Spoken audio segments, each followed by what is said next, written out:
रतन टाटा और अधूरी प्रेम कहानी। 1960 के दशक का प्रारंभ था।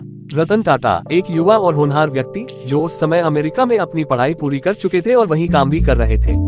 उस दौर में वह एक स्वतंत्र और सफल भविष्य के सपने देख रहे थे। अमेरिका में रहने के दौरान उनकी मुलाकात एक सुंदर और बुद्धिमान लड़की से हुई। दोनों के बीच धीरे धीरे एक गहरा प्रेम पनपने लगा। रतन टाटा और वह लड़की एक दूसरे के साथ जीवन बिताने का सपना देख रहे थे। रतन ने मन ही मन ये तय कर लिया था कि वह जल्द ही उससे शादी करेंगे। दोनों का प्यार सच्चा था और रतन की जिंदगी में पहली बार वह ऐसा महसूस कर रहे थे कि उन्होंने अपना जीवन साथी पा लिया है। लेकिन उसी समय 1962 में भारत और चीन के बीच एक गंभीर तनाव बढ़ने लगा। भारत और चीन के बीच सीमा विवाद ने जल्द ही एक युद्ध का रूप ले लिया, जिसे हम आज भारत चीन युद्ध के नाम से जानते हैं।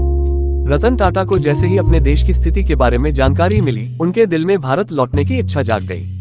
उनकी जड़ें भारत में थीं और उन्हें अपने देश के प्रति गहरी जिम्मेदारी महसूस हुई। जब भारत चीन युद्ध शुरू हुआ, रतन के मन में अपने परिवार और देश के प्रति दायित्व का भाव प्रबल हो गया। उनके दिमाग में अब सिर्फ एक ही सवाल था, क्या मैं ऐसे समय में अपने देश से दूर रह सकता हूं जब वह कठिन दौर से गुजर रहा है। उन्होंने तुरंत फैसला किया कि उन्हें वापस भारत लौटना चाहिए ताकि वह अपने परिवार और देश की सेवा कर सकें। रतन टाटा ने अपनी प्रेमिका से बातचीत की और भारत लौटने की अपनी योजना साझा की। उन्होंने उससे वादा किया कि वह जल्द ही वापस आकर उसे विवाह के लिए प्रस्ताव देंगे। लेकिन उस समय परिस्थितियां इतनी आसान नहीं थीं। युद्ध के दौरान भारत में बहुत अनिश्चितता थी और रतन को समझ में नहीं आ रहा था कि वह कब तक भारत में रुकेंगे और चीजें कब सामान्य होंगी। भारत लौटने के बाद रतन टाटा को टाटा परिवार की जिम्मेदारियों को संभालने का भी भार उठाना पड़ा। युद्ध के बाद देश की आर्थिक और सामाजिक स्थिति में गिरावट आई थी और टाटा समूह के उद्योगों पर भी इसका असर पड़ा था। रतन टाटा ने अपने कर्तव्यों को पूरा करने के लिए खुद को पूरी तरह से देश और परिवार की सेवा में लगा दिया। समय बीतता गया और रतन टाटा अपनी जिम्मेदारियों में इस कदर व्यस्त हो गए कि अमेरिका लौटने का समय नहीं निकाल पाए। उनकी प्रेमिका ने भी कुछ समय तक इंतजार किया, लेकिन दूरी और अनिश्चितता ने उनके रिश्ते पर असर डालना शुरू कर दिया।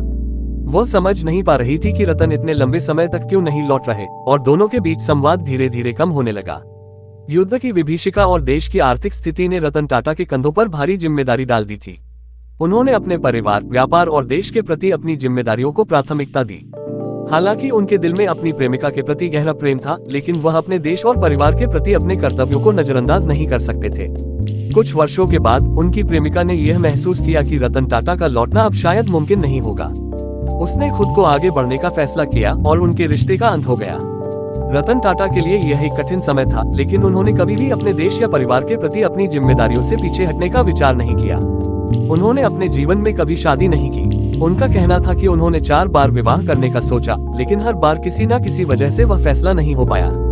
लेकिन शायद उनके जीवन में सबसे गहरा असर उस समय का था जब भारत चीन युद्ध के दौरान उन्होंने अपने प्रेम और कर्तव्य के बीच चुनने का कठिन निर्णय लिया था। रतन टाटा की इस प्रेम कहानी ने ये साबित किया कि उनके लिए व्यक्तिगत इच्छाओं से बढ़कर देश और परिवार का कर्तव्य था।